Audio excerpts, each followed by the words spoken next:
Amén. Dios les bendiga, hermanos, en esta mañana. Les invito a que se pongan de pie.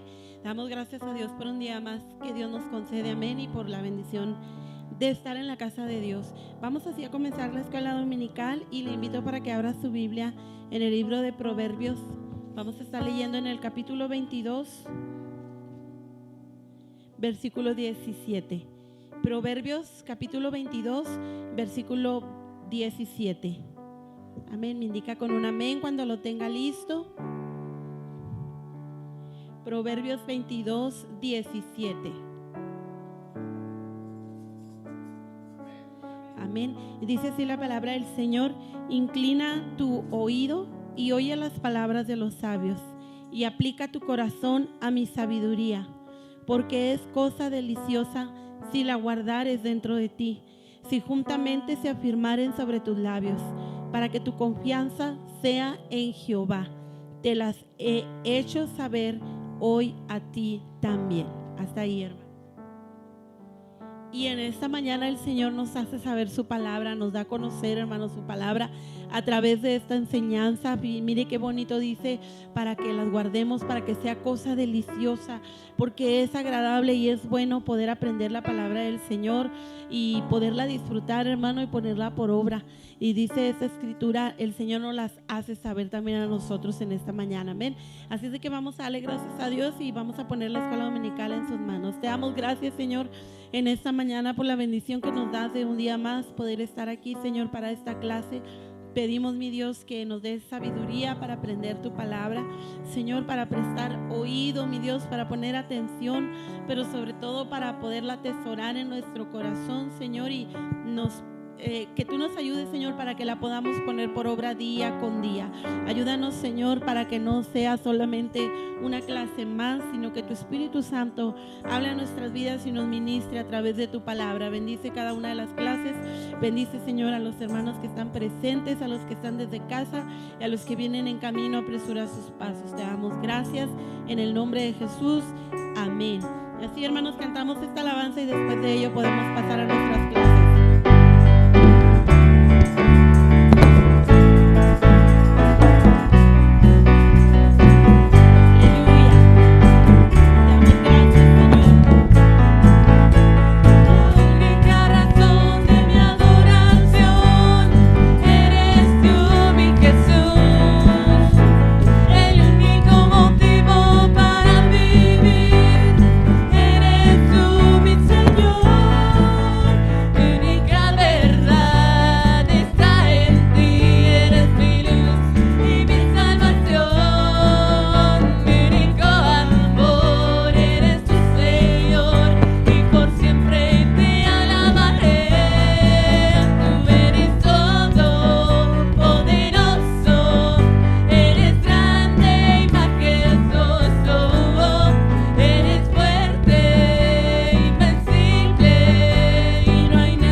Hermanos, vamos a pasar a nuestras clases. Puede ocupar su lugar.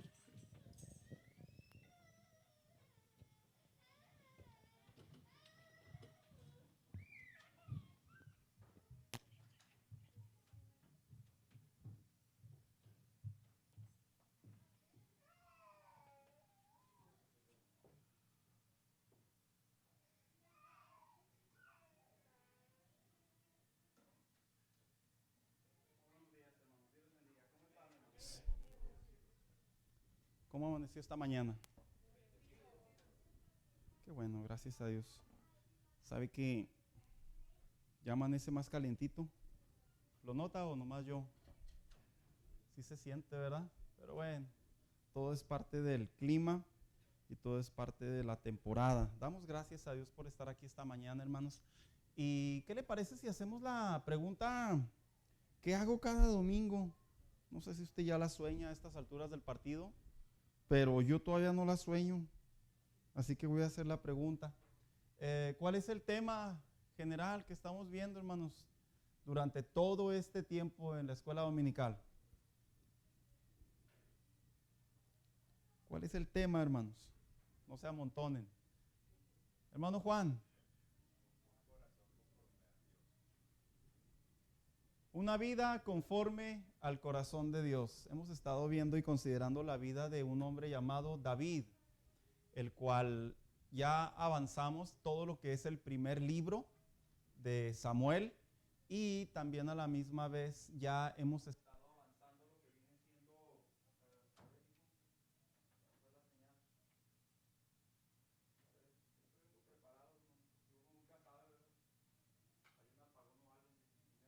pero ya volvimos en vivo otra vez. Y vamos en lo que viene siendo ya casi la mitad del segundo libro de Samuel. Vamos en la etapa en donde prácticamente la semana pasada y la semana antepasada veíamos la vida de David, un hombre que inició básicamente caminando por su palacio y ve a una mujer, la desea, la trae, peca, pero detrás de ese pecado, para poder tapar su pecado o las consecuencias que se le avecinaron, veíamos también que buscó la manera de cubrir el pecado. Esta reacción de siempre querer tapar nuestros errores o nuestros pecados, hermanos, es imposible ante los ojos de Dios, que al final del día resulta también imposible ante los ojos del hombre. Así que veíamos esas dos partes. El día de ahora vamos a atender la tercera y última parte y la vamos a pegar junto con la conversación que tuvo David con el profeta. ¿Cómo se llamaba ese profeta? Natán. Así que hago la pregunta, ¿quiénes leyeron el capítulo 12 del segundo libro de Samuel? Levanten su mano santa, por favor. Bien, hermanos. ¿Y los demás, hermanos? ¿Cómo les fue? ¿Se equivocaron de libro, de capítulo? Bien. Acuérdese, la semana que entra vamos a leer el 13, pero esta semana vamos a considerar el capítulo 12 con la finalización del capítulo 11. ¿Por qué? Porque la finalización del capítulo 11 en realidad va de la mano del capítulo 12, debido a que la manera en la que inicia el capítulo 12, el primer versículo, la visita del profeta Natán al rey David, nos habla de un tiempo que la Biblia no lo menciona, pero que seguramente sucedió. Porque versículos más abajo viene la palabra clave que determina que entre el capítulo 11 y el capítulo 12 hubo un lapso que pasaron prácticamente meses. ¿Por qué yo le llamo meses? Porque cuando llega el profeta Natán habla en tiempo perfecto y dice, tu hijo, el que ha nacido, ¿qué le dijo? Morirá. Entonces veíamos en el capítulo 11 que David básicamente guarda lo que se le conoce el tiempo de luto de Betsabé, cumple su luto, que son prácticamente pues unos días, y luego la hace parte de su harem, y a partir de ahí hasta el capítulo 12 ya habían pasado varios meses, hermanos. Ese proceso de varios meses es una oportunidad que tuvo el rey David para arrepentirse, cosa que la Biblia no menciona que hizo, pero que se compusieron 2 salmos en ese tiempo, cuando llega precisamente el profeta Natán y muere su hijo, su primogénito con esta mujer llamada Betsabé, que es el capítulo 32 del libro de los Salmos y el capítulo 51. Ambos vamos a verlos muy poco, porque en realidad son una respuesta a una plegaria delante de Dios. Así que dice por ahí, capítulo 11, finalización, y capítulo 12. Seguimos con lo que le llamamos la anatomía del pecado, que se le conoce como a la palabra anatomía, la ciencia que estudia la estructura, la forma y las relaciones de las diferentes partes de los seres vivos. Si lo llevamos a la perspectiva espiritual, la anatomía del pecado es cómo el pecado reacciona, acciona, pero a la misma vez cómo el pecado dentro de nosotros busca la manera siempre de tomar una mejor salida o una salida diferente. Y por eso la llamábamos la anatomía del pecado, porque hemos estado hablando que el pecado de David en realidad, a pesar de que es adulterio, todo pecado pasa por un filtro o por varios filtros que terminan tomando muy similares reacciones. Así que esto ya no lo vamos a leer porque vamos a ir directamente. Resumen, ¿qué vimos o hemos estado viendo en el capítulo 11? En el capítulo 11 vimos que el rey ya no va a la batalla. David pasea sobre su terrado, David manda a investigar a esta mujer que hablábamos que inclusive cuando usted lee la Biblia entre el capítulo 11 y el capítulo 12, ¿quiénes notaron que no se usa el nombre de Betsabé, sino que se usa la palabra la esposa de Urías?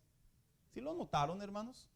Se dicen por ahí que el autor quería mantener la originalidad de la posición de esta mujer, que en otras palabras, en ningún momento la llama por su nombre y no por actuar de manera despectiva, sino para remarcar que era una mujer que no le pertenecía al rey.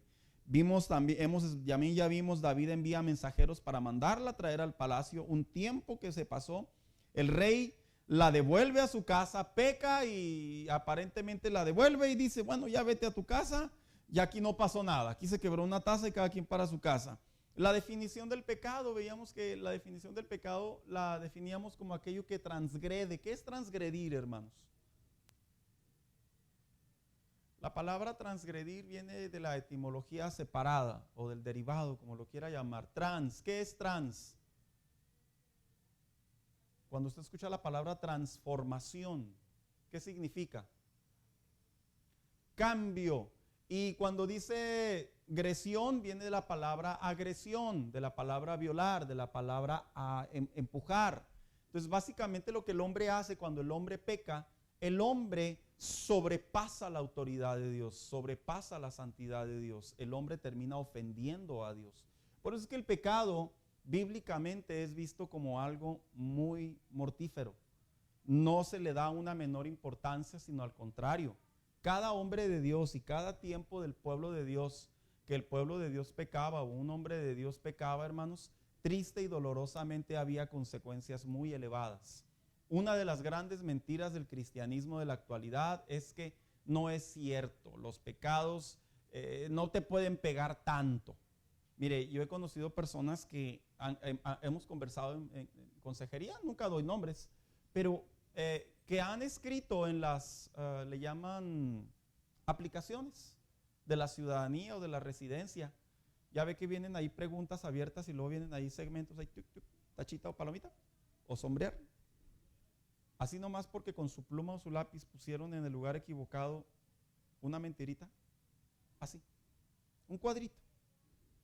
Años después viene la consecuencia. Ahora, la pregunta es, ¿de veras? Sí, claro, porque no hay pecado que no tenga que ser pasado por la balanza de Dios. Personas que han mentido en migración, y tomo estos ejemplos porque son muy comunes. Personas que han dicho que no, nunca han hecho tal cosa y resulta que sí. Y años después, les llega la notificación de migración en donde les quitan los papeles por haber mentido en una ocasión. Entonces, veamos, hermanos, que para el hombre puede resultar en cierta manera oculto o benéfico pecar, pero ante los ojos de Dios tarde que temprano es alcanzado. Entonces, desviamos también lo que es el pecado de la irresponsabilidad. Ser irresponsable es pecado. No, es que así soy yo. No, la irresponsabilidad es considerada pecado. El pecado de la vista lo veíamos como uno de los pecados más comunes, más atrayentes, más jugosos, más sensibles que puede haber en la relación con Dios o en la vida del hombre. El pecado de la premeditación, también veíamos como este pecado sí existe y la premeditación todo se programa y ¿dónde crece todo, hermanos? Aquí arriba, ¿verdad? Todo lo trabajamos aquí arriba, todavía no sale a la luz, pero ya se está pecando. También veíamos a manera de resumen que Betsabé obviamente envía un mensajero donde avisa que está embarazada. Urías viene al rey, ya volvemos a la parte histórica. El rey David busca una explicación de su decisión. El rey David resuelve deshacerse de Urías Betsabé se entera de la muerte de su esposo y las consecuencias del pecado en la vida de David. Veíamos la semana pasada, finalizábamos, cómo es que el pecado en la vida de David tuvo gran repercusión, hermanos, mucho. Y de hecho, esa parte final que yo leí, la repercusión de la vida de David en relación a su pecado, es porque en este capítulo 12 Natán se lo dice, le dice, mira, porque hiciste esto, te va a pasar esto. Porque hiciste esto, te va a pasar esto. Y la pregunta es, ¿no habrá sido tan agresivo el profeta o Dios con David para que haya producido toda esa tragedia? La realidad, hermanos, es que no hay pecados menores o pecados chiquitos. Eso es algo que cuando uno va aprendiendo la palabra de Dios, nos hacemos responsables de ello. Por eso la Biblia dice que al que mucho se le da, ¿qué dice? Mucho se le demanda. Un estudiante, un pastor, un maestro, un conferencista, un teólogo, se piensa ya muy diferente al momento de trazar la Biblia y principalmente el pecado. Porque nosotros sabemos perfectamente, hermanos, que a tanto conocimiento que adquirimos por medio de la palabra de Dios, sabemos que tarde que temprano Dios toma cartas en el asunto. A veces el desconocer o el no tener tanto conocimiento, no es que sea menor el pecado de ninguna manera, pero no hay tanta responsabilidad y el saber por qué de las cosas. Es como los doctores, ¿verdad? Los doctores dicen, yo sé que tengo una enfermedad y yo ya sé cuáles son los siguientes pasos. Y ellos saben perfectamente qué sigue después de uno. El enfermo generalmente no, los va viviendo en el momento. El doctor ya sabe de qué se trata todo esto. Entonces sí hay mayor responsabilidad para nosotros, incluyéndolos a ustedes, hermanos. Por eso lo enseño de una manera así tan detalladita, ¿verdad? Para que la pensemos dos veces. Así que vamos a continuar, dice, las consecuencias del pecado de David. Esto fue lo que resumimos la semana pasada al finalizar. Un embarazo no deseado, el asesinato de un amigo confiable, un bebé muerto, su hija Tamar fue violada por su hijo Amnón, un hijo llamado Absalón lo termina asesinando a manera de venganza. ¿Por qué? Porque estos dos, los que acabé de leer, la Biblia dice que el profeta Natán, que le dijo, debido al pecado, a la transgresión que has hecho, en tu casa no habrá paz. Hermanos, esas fueron las consecuencias de no haber paz. Y luego después dice una guerra civil dirigida por uno de sus hijos, que ya sabemos que fue Absalón, un hijo que imita a David en su falta de autocontrol, llevándolo a él y a una buena parte de Israel lejos de Dios. Y nos referimos a Salomón. Cuando usted lee el capítulo 12, que ahorita vamos a entrar en una parte bien interesante, cuando se acerca el profeta Natán, le dice el profeta Natán, debido a que cometiste este pecado, le dice el profeta Natán, todas o muchas otras cosas Dios tenía para ti. O sea que la pregunta es, cuando el cristiano peca, ¿el cristiano puede detener la bendición de Dios? ¿Sí o no? A ver, los pongo así como una pregunta capciosa. Yo escucho muchos que dicen que ya las bendiciones están escritas. ¿Sí ha escuchado esos? ¿Qué palabra tan despectiva usted da a esos? No, pues que es la verdad. Pero sí ha escuchado las bendiciones de Dios ya están escritas. ¿Sí los ha escuchado? Y bajo ese juego de palabras hacen pensar que cuando el creyente peca o el creyente se aparta de la voluntad de Dios, hacen pensar que nomás es cuestión de regresar y otra vez retoman todo. Es un juego de palabras, porque aquí está bien claro en la vida de David que debido al pecado de David le fueron cortadas bendiciones. Y ahorita lo vamos a ver en el versículo. Hermano Angelito.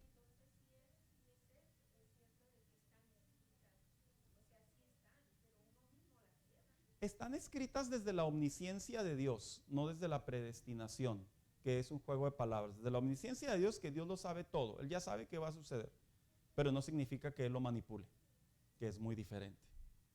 Están escritas porque sí son promesas, pero el hecho de pecar sí nos corta bendiciones, hermanos. Y ahorita vamos a ver como ejemplo la vida de David. Argumentando a esto, el evangelio o la teología de la supergracia, así es como la titulan algunos teólogos, que enseñan que nomás enderezate y recibes todo. No, muchas de las veces eso no es verdad. Y el caso de David es un caso muy bueno para considerarlo como tal. Así que entramos en esta parte. Dice aquí, la anatomía del pecado. Eso ya lo vimos. Antes de pecar, toma en cuenta lo siguiente. Esto no lo vimos. ¿Qué es lo que debemos de tomar en cuenta antes de pecar, verdad, hermanos? Ahí va así como que algunos tips bien breves para poder tomar la introducción. Antes de pecar, dice aquí, nadie peca por accidente. Generalmente el pecado tiene una raíz. Primero está en nosotros, obviamente, y será vencida hasta que nuestro cuerpo sea glorificado. Por lo tanto, lo que sí debemos hacer es lo siguiente. En otras palabras, sí es cierto, hay pecado en nosotros, no como pecadores que estamos ajenos a ser hijos de Dios, sino como la condición caída del hombre que el mismo apóstol Pablo enseñó.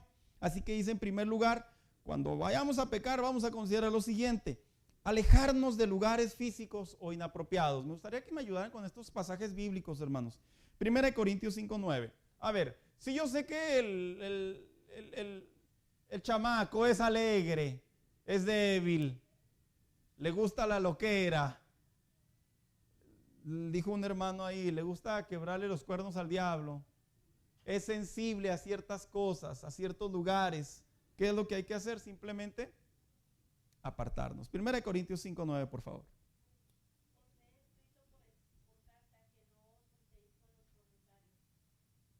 A ver, el apóstol Pablo escribiéndole a la misma iglesia que no se juntaran con cierto grupo de personas. Él específicamente habla de los fornicarios, porque uno de los pecados que había sobre la iglesia de Corinto eran de erotismo, eran sexuales. Entonces, básicamente, como era un ambiente muy común, dijo el apóstol Pablo, no se junten con ellos. Yo he conversado con creyentes, hermanos en la fe nuestros, que viven en las costas. Y ellos me cuentan que vivir en las costas, cuando me refiero a las costas, me refiero en Sonora, en menciónenme algunas costas, Veracruz, Navojoa, lugares así. Ellos me cuentan que la iglesia, el cristiano, es muy difícil practicar la fe. Porque dice, imagínense, la gran mayoría de los empleos aquí tienen que ver con el turismo, Dice, así que cuando alguien viene a la playa, ¿cómo cree que vienen? Dice, pues obviamente totalmente provocativa, las mujeres principalmente. Dice, y para nosotros como hombres, ellos me cuentan, viera qué difícil es estar en esos lugares trabajando. Y yo sí les he preguntado, ¿y qué hacen? ¿Qué terminan haciendo? ¿Se acostumbran? Ya así como que, bueno, pues la vista es natural. Dice, muchos hermanos en la fe, dice, terminan cayendo en adulterio, en fornicación, tiempos de aventura, se les alborota el cuerpo y si no es con una turista viene siendo con otra. Dice, porque el pecado está muy abierto. Y me han preguntado, ¿usted qué me recomienda? Yo le digo, busque otro trabajo. Pero es que nomás ahí hay. No es cierto. Cuando uno se trata de honrar a Dios, Dios termina, si ve nuestra debilidad, nuestra carnalidad, el Señor termina moviéndonos a un empleo en donde no pongamos en peligro nuestra relación con Él. A esto se refiere el apóstol Pablo y a esto se refiere que antes de pecar, si yo sé que soy susceptible a los videos, a conversaciones, a personas, a lugares, hermanos, aléjate de ahí, hermano mío. No te la rifes, no te arriesgues, porque lo más probable es que vamos a terminar pecando. 2, ¿qué debemos de considerar antes de pecar? Alejarnos de los pensamientos de pecado. Filipenses 4:8, por favor.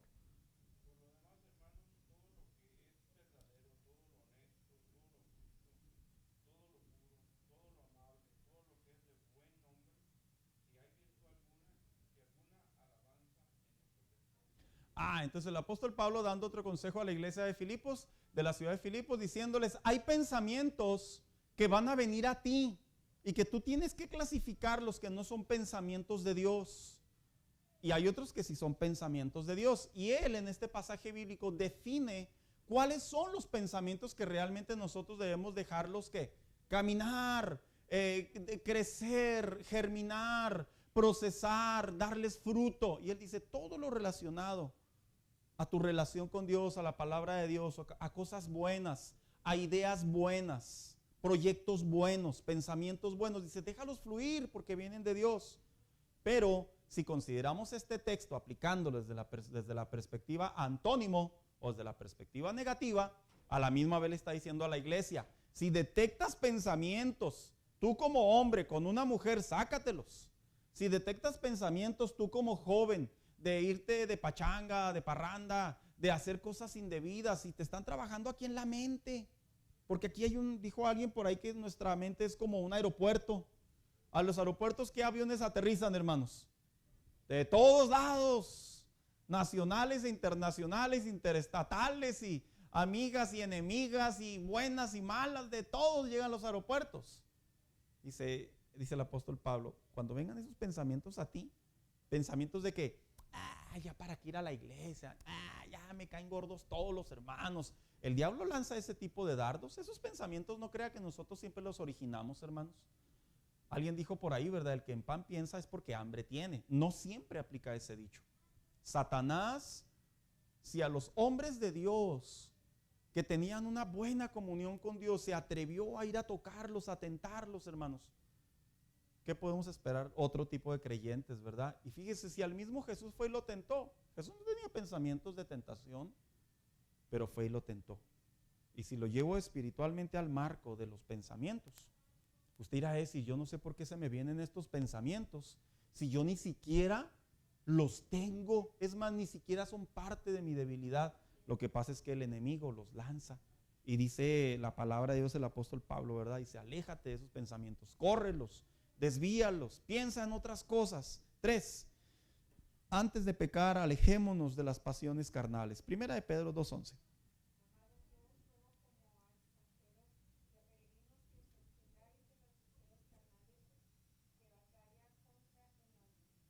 Fíjese que el apóstol Pedro, hablándole a la iglesia sobre los deseos, las pasiones carnales, hermanos que somos adultos, que ya tenemos, esa madurez.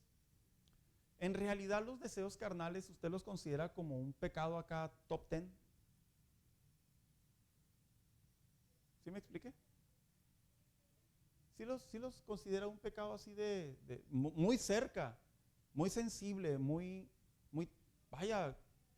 que uno dice, por muy bien que yo me encuentre, es imposible? ¿Por qué? Porque la carne busca lo suyo.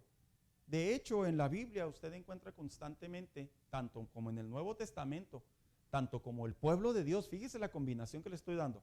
En el Nuevo Testamento usted encuentra constantemente el apóstol Pablo y el apóstol Pedro aconsejando a las iglesias sobre las pasiones, los deseos de la carne. Pero en el Antiguo Testamento, algo que Dios le dio como advertencia al pueblo de Dios, a los varones principalmente, ¿sabe qué fue? No persigas a las extranjeras, no persigas a las paganas. ¿Por qué? Porque el varón, ahora me ocupo del varón solamente, el varón por cuenta propia tiene esa debilidad y es por eso que debe estar constantemente buscando a Dios. Porque las pasiones carnales es como, voy a definírselo, es como un chicle, hermano. ¿Quién se ha pegado una vez un chicle en un zapato, hermano, una playera, una camisa, en el pantalón? Se batalla para quitarse. Y eso que a veces nomás son unos puntitos. De la misma manera el pecado actúa y seguramente también sobre las mujeres, lo tengo que dejar muy en claro. Esto no solo aplica para el varón. 4, antes de pecar, toma en cuenta que buscar a Dios es buscar a Dios y temer a su presencia. Primera de Crónicas 16:11, por favor.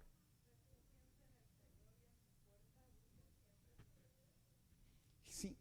¿De qué manera yo puedo tener fuerzas para que el pecado no golpee mi vida con la misma habilidad que como a otros les pega?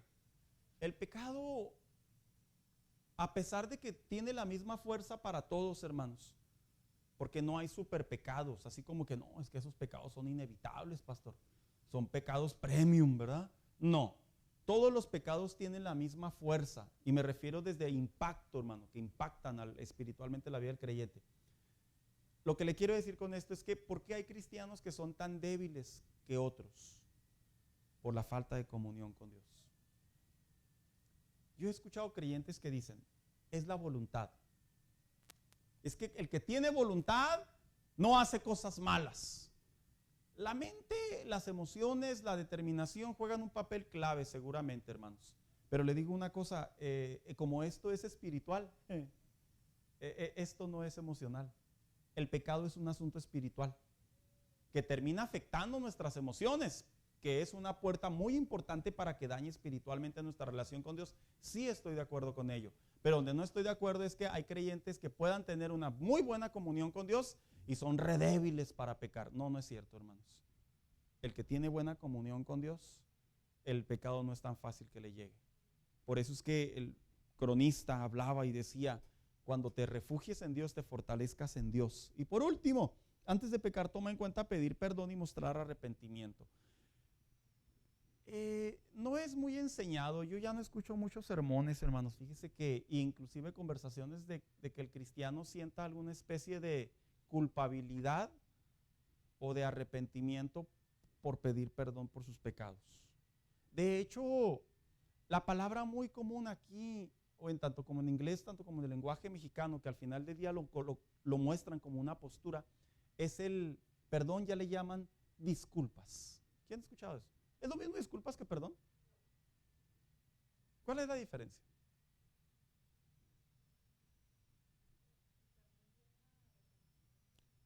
El perdón es un arrepentimiento, es decir, sé que hice algo indebido, no lo vuelvo a hacer. Ese es perdón. Sé que te ofendí, perdón, estuve mal. ¿Y sabe qué es la disculpa? Es una manera de justificar nuestro error.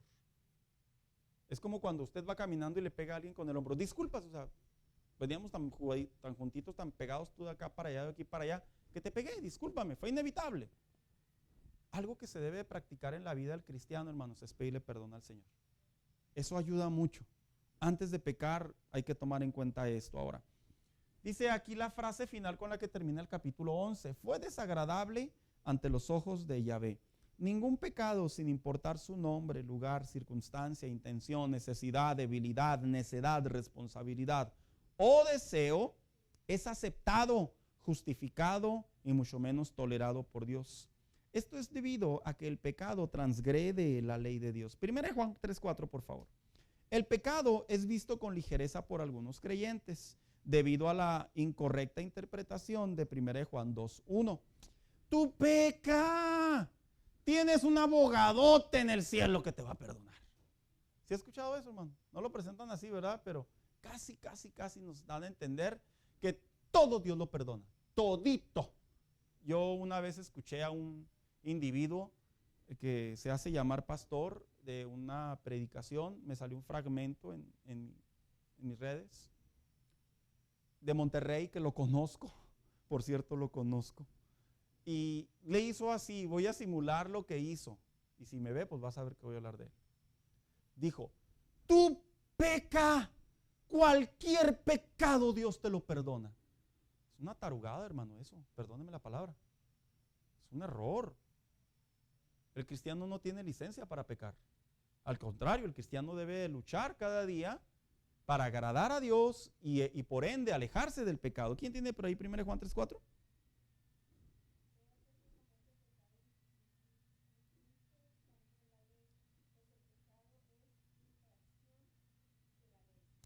Vamos a dejar algo en claro. Usted está leyendo la versión 60. ¿Sí? La internacional también dice lo mismo.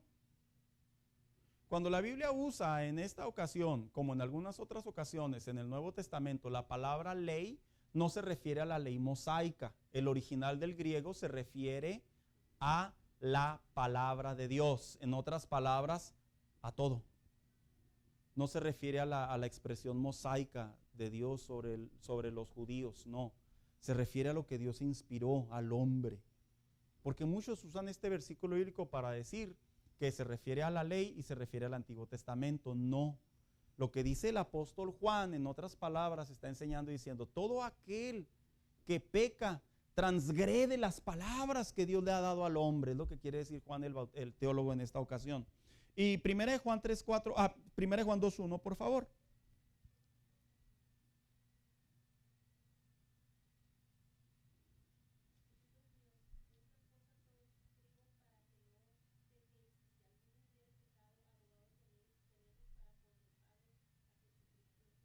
Pareciera ser como que el apóstol Juan le dice a los amados de la iglesia, no se preocupen, no sientan culpabilidad, van a ser perdonados. Oiga, qué bonito contexto, ¿verdad? Para el que le conviene. Ya me imagino a la esposa diciéndole al esposo, ¿verdad? Tú sabes que te amo y te paso todo. ¿Será? y viceversa. Lo que quiere decir Juan, en realidad, cuando uno lee el contexto y lee la carta completa, porque a veces hay que leer la carta completa para entender el concepto de la idea. Lo que quiere decir el apóstol Juan es que el creyente no caiga en un estado de desánimo porque ya pecó, como le pasa a los recién nacidos. ¿Quién ha tenido la experiencia de que cuando alguien viene a Cristo y tiene poco tiempo en el evangelio y peca, se sienten muy mal, hermanos? Al punto de que, híjola, ¿cómo voy a orar si ya pequé? Qué vergüenza, ¿cómo voy a ir a la iglesia si ya fallé? Me siento muy mal. Y esa es una postura, una actitud de un creyente infante, que es muy normal en el contexto bajo su crecimiento, bajo su discipulado. A eso se refería Juan el apóstol, a la iglesia. Por eso usaba la expresión hijitos, haciendo referencia a una iglesia nueva, no haciendo referencia a los maduros. No, imagínense que le dijera eso a los maduros, se la devolvían. ¿Qué pasó, Juan? ¿Cómo que vienes a decirnos que pecamos y todo está bien? Si no, a ese es el contexto a lo que se refería. Y no solo a ellos, sino también respondía a otras preguntas sobre los gnósticos. Dice, donde Jesucristo es nuestro abogado. Dios no aprueba el pecado, al contrario, nos llama a amarle. ¿A quién? Al pecado, no a Dios. 1 Juan 5:3.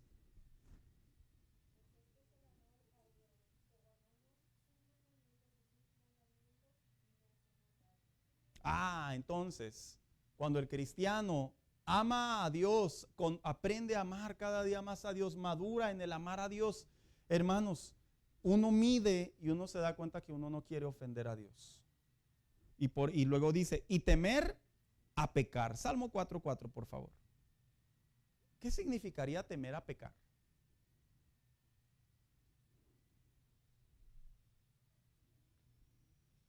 ¿Qué significaría temer a pecar? A ver, ¿quién lo tiene por allá? Salmo 4:4.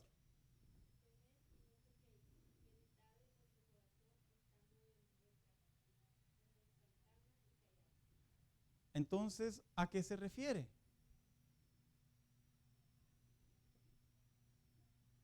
A ver, Ana, tú misma que lo leíste. Allá tu hijo va a ser tu comodín de esta mañana. Julián, tira a la esquina a tu mamá, diría alguien por ahí.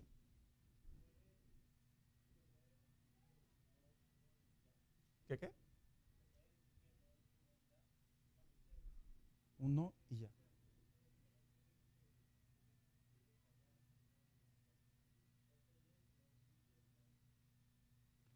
Es una buena manera de explicarlo. ¿Alguien tiene alguna otra idea? Hermano Juan, a ver, Berta.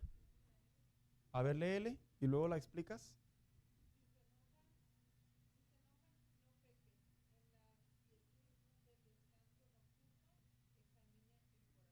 Ok.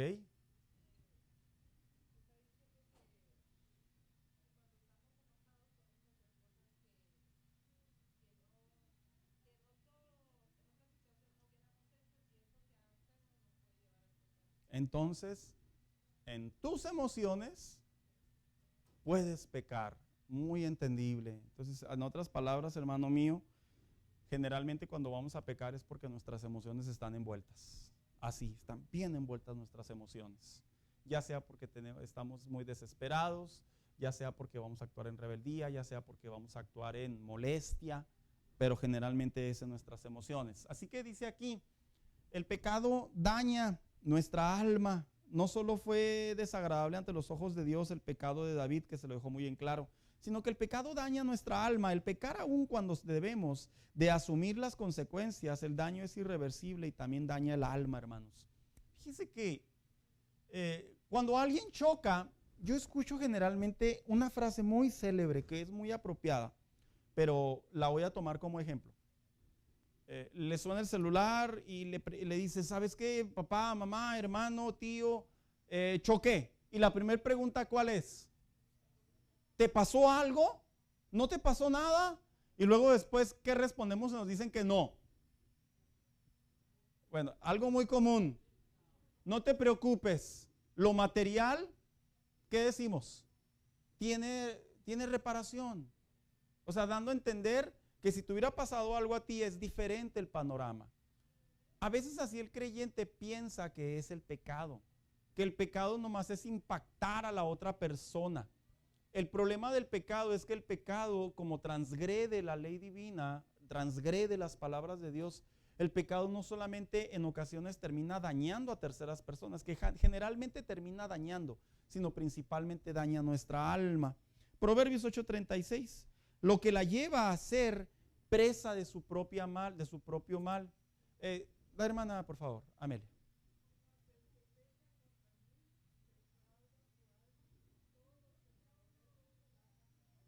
El que peca contra mí, o sea, en otras palabras dice el proverbista, el que peca delante de Dios termina defraudando ¿qué cosa? Su propia alma. Hermano, usted se ha pegado a usted mismo, pero así porque usted quiere pegarse.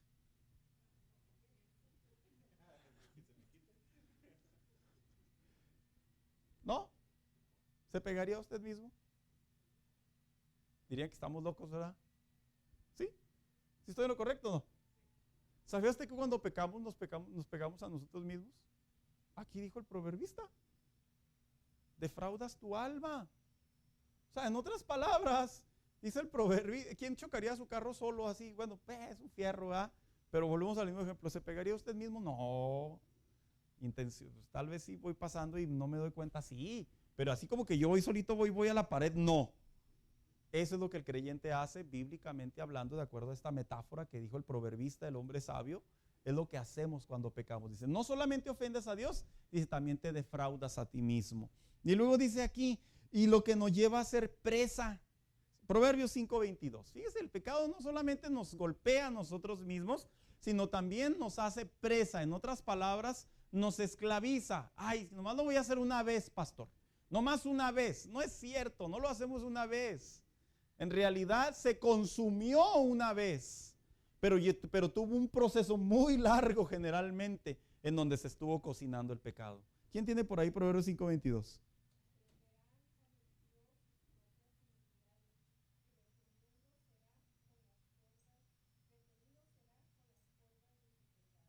En otras palabras, él mismo se está enrollando. Eso pasa, hermano, cuando nosotros pecamos. Y esclavizándolo. Una cosa es apresarlo. Una vez que queda preso, ahora queda cautivado, queda esclavizado. Juan 8:34.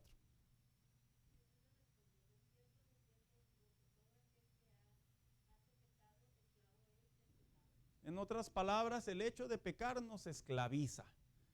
Esos mitos de que no, nomás voy a pecar esta vez. No, no es cierto, hermanos. Generalmente los pecados tienen muchos pasos a seguir y lo único que hacemos es que cuando ya tomamos la decisión, ya arrastramos un montón de pecados que había ya sea en nuestra mente o a oscuras. El apóstol Juan dice, nos exhorta a no pecar debido a que el Hijo de Dios no practica o no ejercita el pecado. 1 Juan 3:9. Fíjese que cuando uno viene a Cristo, hermano, uno debe tener en cuenta que uno ya no puede tener pecados favoritos. O sea, pecar es algo natural perdóneme la palabra, nuestra maldita desgracia. Pecamos. Es algo natural. Esta condición caída nos lleva a pecar, dijo el apóstol Pablo, lo que no quiero que haga la derecha, lo hace la izquierda. Pero ya, tener pecados favoritos. Pecados como en la lista de contactos. ¿Cuántos se acuerdan cuando antes le dejaban grabar en el teléfono? Pues los muchachos no se van a acordar. Pero ¿se acuerdan cuando podíamos grabar en el teléfono 9 o 8? Que con solo dejarle presionado. ¿Sí se acuerdan? Ya ni ya vamos, nomás le dejamos aplastadote ahí. Y siempre el primero, el uno, mi mamá generalmente, o mi papá, ¿verdad? O el hijo, o el esposo, los más valiosos, y así iba el orden. El cristiano ya no puede tener pecados favoritos, hermano. El mismo apóstol Juan lo dijo. El que es hijo de Dios no practica. En otras palabras, no tiene ejercicio sobre los pecados. ¿Qué pasa cuando un cristiano tiene pecados favoritos? Definitivamente ya está no solo transgrediendo la ley de Dios, la palabra de Dios, sino que está ignorando, rebelándose ante el Espíritu Santo. Ya está prácticamente en otra condición espiritual en donde ya no escucha la voz de Dios. Cuando el creyente peca, el creyente pasa por un montón de filtros en donde Dios nos invita a dejar de pecar. Pero cuando yo ya prácticamente agarro callo, mire, voy a poner ejemplos para ser bien específico.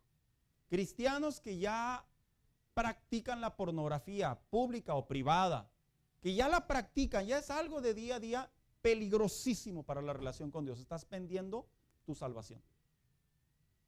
Porque la Biblia es bien clara. La Biblia dice, los fornicarios no heredarán el reino de los cielos. Y Levítico 18, ahí para que lo lea en casa, dentro de la ley mosaica que Dios le dio al pueblo de Israel, les habló acerca de la pornografía. Ahí está Levítico 18, interpretado en diferentes lenguajes. Cristianos que tienen problemas serios para tomar lo ajeno, para mentir, pero ya es la práctica del pecado, la ira, el temperamento, ya es la práctica y ya es el día a día, y tú no dejas esos pecados, no los dejas porque no quieres, porque Dios nos ayuda todos los días. Esos cristianos, su relación con Dios pende sobre un hilo. Y básicamente, yo se lo voy a dejar bien en claro, pender sobre un hilo y no tener la habilidad de caminar sobre una soga a una altura, ¿sabe qué, hermano? Lo más probable es que nos vamos a caer. Es lo más probable. Entonces, es muy peligroso. 1 Juan 3:9. Sí.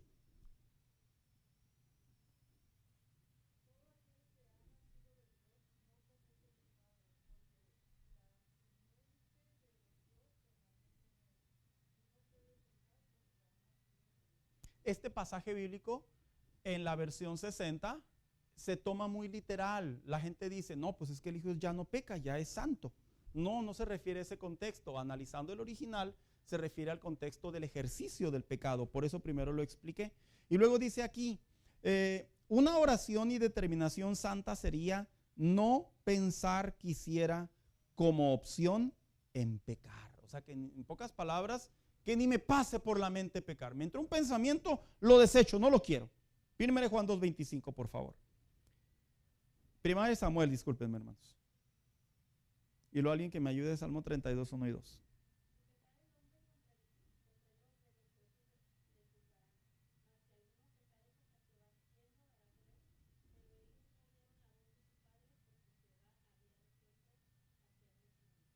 Qué duro.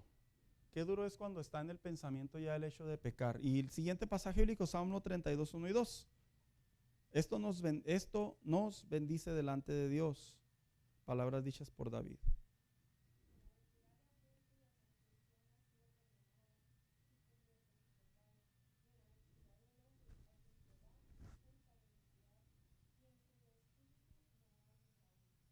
Qué bonita manera de reflexionar, que fue uno de los salmos que se escribieron debido al pecado de David.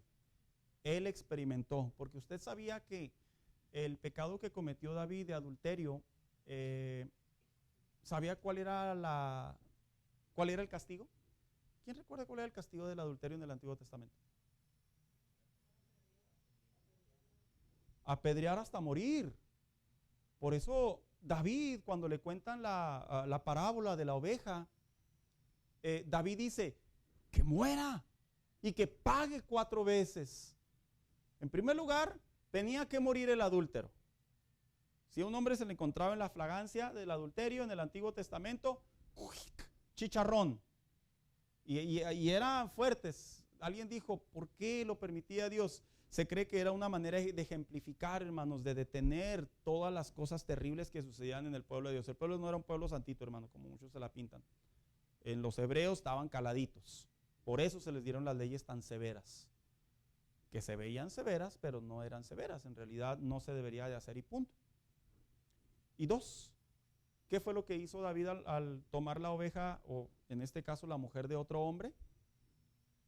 Dice la Biblia en Levítico, dentro de las leyes levíticas, vaya el pleonasmo, que si tú ibas y le robabas una oveja a tu vecinito, y te torcían, te agarraban en la maroma, te descubrían, tenías que pagar 4 veces tu falta. Por eso es que dijo David, que muera y que pague 4 veces. O sea, en otras palabras, el daño a 400%.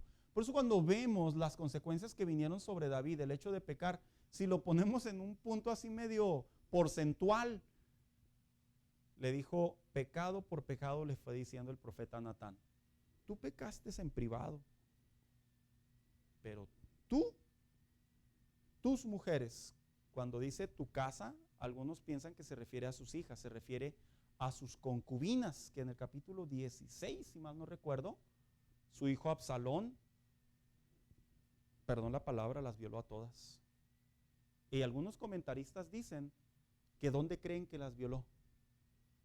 En el mismo pórtico donde él estaba mirando a Betsabé. O sea que públicamente este hombre, Absalón, lo que David a escondidas sin que nadie lo viera, pecó. Absalón violó una por una cada una de las concubinas de David. Por eso, hermano, se multiplicó por 400. Por así decirlo, ¿verdad? Es algo muy fuerte. Por eso yo les dije cuando empezamos a leer el capítulo 11, dije, este es un capítulo muy bonito, muy trágico, muy doloroso, pero que desde la perspectiva anatomía nos hace ver que no, hay que sacarle al pecado, no, mejor no. ¿Quién me manda a andarme metiendo en esas broncotas? Siguiente. Dios envía a Natán a visitar al rey David. Ahora sí entramos en la parte 12, ¿verdad? Dice, después de un tiempo, Dios envía nuevamente al profeta Natán. ¿Sabía usted que no era la primera vez que Natán visitaba a David? Ya lo había visitado en el capítulo 7 y lo había reconocido como tal. Cada vez que venía un profeta a un rey, los profetas o los reyes, más bien dicho, tenían el pensamiento, ¿con qué viene este hombre? Así que cuando viene Natán, seguramente David, como ya había tenido la primera experiencia de que Natán lo había apoyado y lo había bendecido, haber dicho David seguramente, mira, viene el profeta de Dios a felicitarme porque ya soy papá otra vez. Perdón que lo proyecte así, hermanos, pero es que era lo más probable.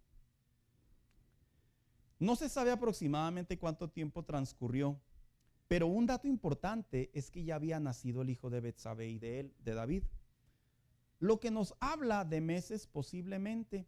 Esta visita para David sabía que no era amistosa. Cuando me refiero a amistosa, me refiero a amistad de amigos, sino que tenía que ver con algo divino. ¿Pero qué cree? En ningún momento David se imaginó cuál era el propósito de la visita. ¿Sabe dónde nos damos cuenta que David no se lo imaginó? La manera en la que le contestó al profeta sobre la parábola. El profeta fue y le contó una historia y estaba hablando de él mismo. Estaba hablando de David. Como dijo alguien por ahí, ¿verdad? Nos están diciendo nuestro pecadote y nos hacemos los que no oímos. Así como que si ya no pasó nada, ya no pasó nada. Si no me pasó nada, no me pasó nada. Como los niños, ¿verdad? Hazte para acá, no te acerques. Ellos se van acercando poquito a poquito a ver hasta dónde. Así el cristiano se acerca al pecado, poquito a poquito, mientras no nos pase nada, consideramos que no es pecado. ¿Estoy en lo correcto o no, hermanos? Si no nos pasa nada, decimos, entonces no es pecado lo que hice. ¡Qué gran mentira! David lo recibe, escucha la historia de Natán y todavía se le ocurre a David decir, que muera y que pague 4 veces. Dice aquí. Lo que nos habla de meses posiblemente, esta visita para David sabía que no era de amistosa o de amistad necesariamente, ya que los hombres de Dios cuando visitaban a los reyes, en este caso, es porque traían un mensaje divino, el cual no fue la excepción, e inicia contando al rey una parábola. Una parábola es una similitud, es una historia con una aplicación espiritual. Así que esto fue lo que sucedió. El profeta Natán confronta el pecado del rey. La historia que inicia contando en realidad tiene que ver con el rey David y Urías. ¿Cuántos leyeron la parábola?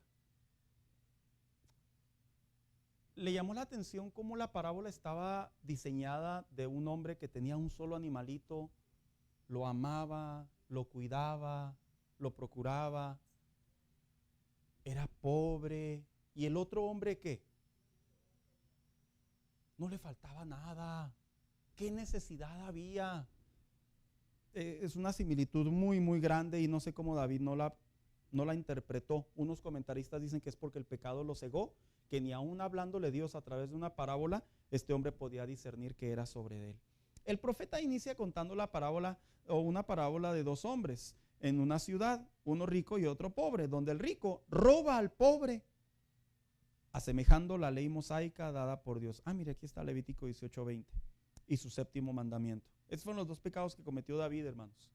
Aun cuando el pecado se cocinó desde la lujuria, desde la irresponsabilidad, la premeditación, etcétera, etcétera, etcétera, vivos o practicados físicos fueron estos 2, la cual fue violada, encendiendo así el furor de David y él mismo diciendo, usando la frase, vive Jehová. ¿Sabe lo que significa la frase vive Jehová, hermano? Cuando lo usaban los reyes, los profetas o en el Antiguo Testamento. Era como una especie de juramento. ¡Qué duro! O sea que todavía David dice, le tiene que pasar esto a este hombre. y dice la siguiente frase, ¿verdad? Tal hombre es digno de muerte. David se estaba poniendo la soga él mismo. Y debe pagar en 4 tantos. Seguimos la cronología. El pecado es recordado y su bendición también. ¿Quiénes han tenido la oportunidad de aconsejar a un sobrino, a un hijo, y los queremos hacer entrar en razón y les decimos, mira lo que hacen tus papás por ti, mira lo que hace tu papá por ti o tu mamá por ti, para que tú hagas esto? ¿Quiénes han usado esa técnica? Le llamamos concientización, ¿verdad? Así como que ponen una balanza. Eso es algo muy común y bien aplicado, que no fue la excepción en el caso de David. Mire lo que le dijo el profeta. Bajo las palabras, tú eres aquel hombre, el profeta le confrontó recordando su pecado y lo que Dios le había dado. Fíjese lo que Dios le dijo antes de sentenciarlo. Yo te ungí por rey de Israel. David no debería haber sido rey, hermano. El que debería haber sido rey era el hijo de Saúl, porque ya había empezado el linaje. 2. Y te libré de la mano de Saúl. Saúl estaba persiguiendo desesperadamente a David y nunca lo alcanzó. En otras palabras, la habilidad de David no. Dios protegió a David. 3. Te di la casa de tu Señor. O sea, en otras palabras le dijo, la que no era tu casa, yo te la di en un acto soberano. Obviamente había una providencia. Y las mujeres de tu Señor en tu seno. Algunos comentaristas interpretan 2 cosas. Interpretan que se refiere a su hija y otros que se refiere precisamente ahora sí a las concubinas. Que las concubinas que estaban en posesión del rey Saúl pasaron a ser concubinas del rey David. Y por si fuera poco, te di la casa de Israel y luego separa y la casa de Judá. ¿Por qué la separó? En otras palabras, 11 tribus tras la muerte de Saúl se dividieron, se quedaron en una parte y yo te las di. Y la única tribu que era la de Judá, también te la di, por eso se la separa. Y luego le dice, y por si fuera poco, te habría añadido mucho más. ¿Se fija lo que le decía ahorita si el pecado en realidad nos separa de las bendiciones? Sí. Le dijo, debido a esto, hasta aquí te detengo la bendición. Ay, no, así no es Dios. Dios es amoroso. ¿Quién dice que no lo es? Dios es benévolo. ¿Quién dice que no lo es? Pero Dios no es pasalón. Por eso es que cuando un cristiano, vuelvo a repetir, va a pecar, tenemos que pensarla mucho, porque puede haber gran impacto. Y dice aquí, lo que le recordó que tomó en poco las palabras de Yahvé. Cuando nosotros pecamos, hermanos, estamos tomando en poco las palabras de Dios. El típico escenario. Mijo, te vi manejar y manejas muy feo, mijo.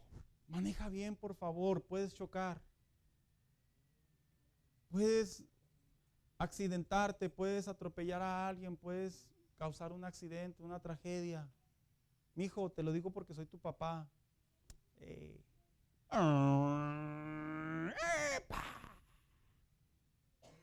Papá, mamá.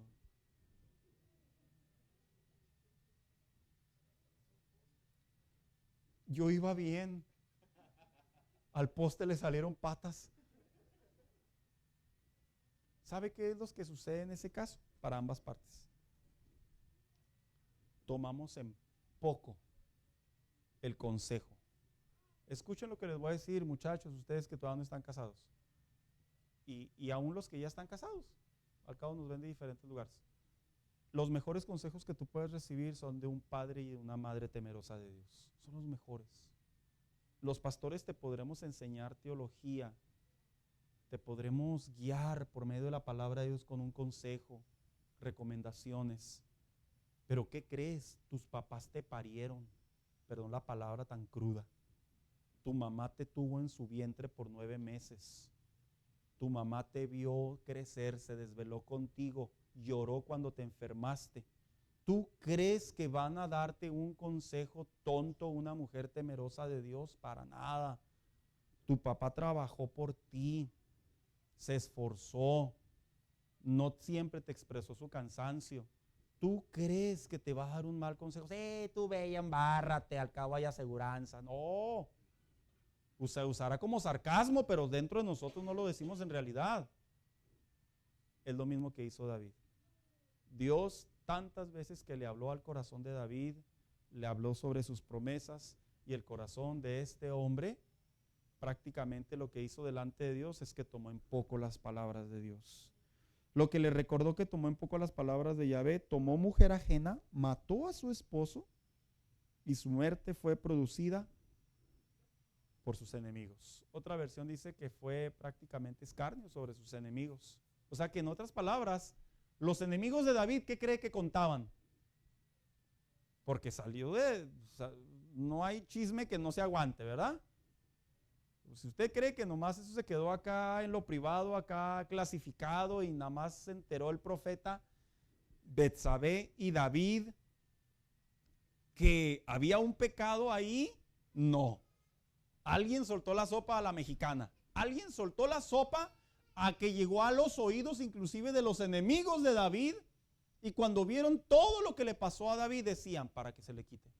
Y hacían escarnio de David. Por eso es que usa y finaliza estas palabras diciendo: y tus propios enemigos hacen escarnio de ti. Qué duro, hermanos.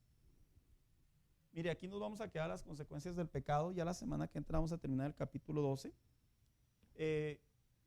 El deseo de mi corazón, hermanos, es que tengamos muy en cuenta si de repente nos gustan ciertos pecados. Muchachos, escúchenme, jóvenes, adolescentes, se los digo de corazón. Piénsenla antes de pecar, antes de hacer algo en secreto, en privado, en lo oculto. Antes de decir: es que soy chavo, soy joven, soy débil. Piénsala, no lo hagas. Cuídate, aléjate, cierra tus oídos, levántate, vete, no te quedes ahí.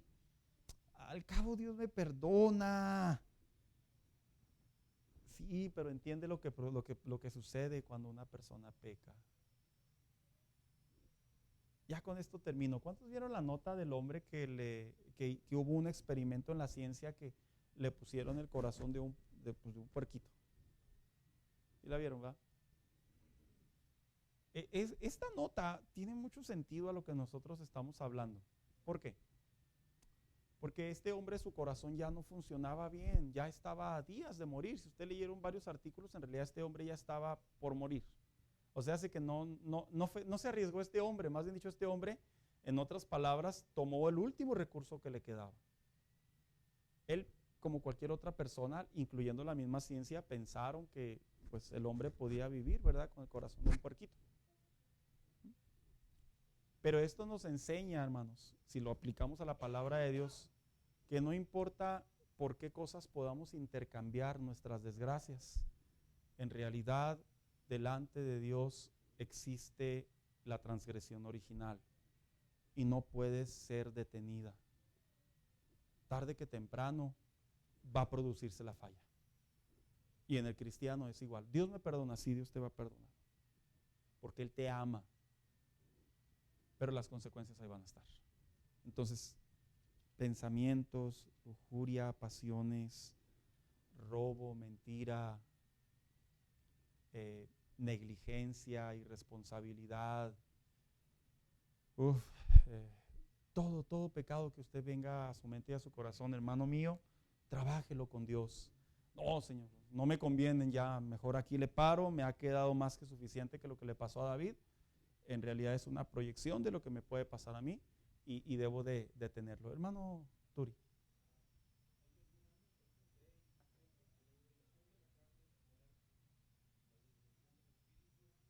Es vida. En otras palabras, nuestra carne siempre. Sí, hay causa y efecto definitivamente.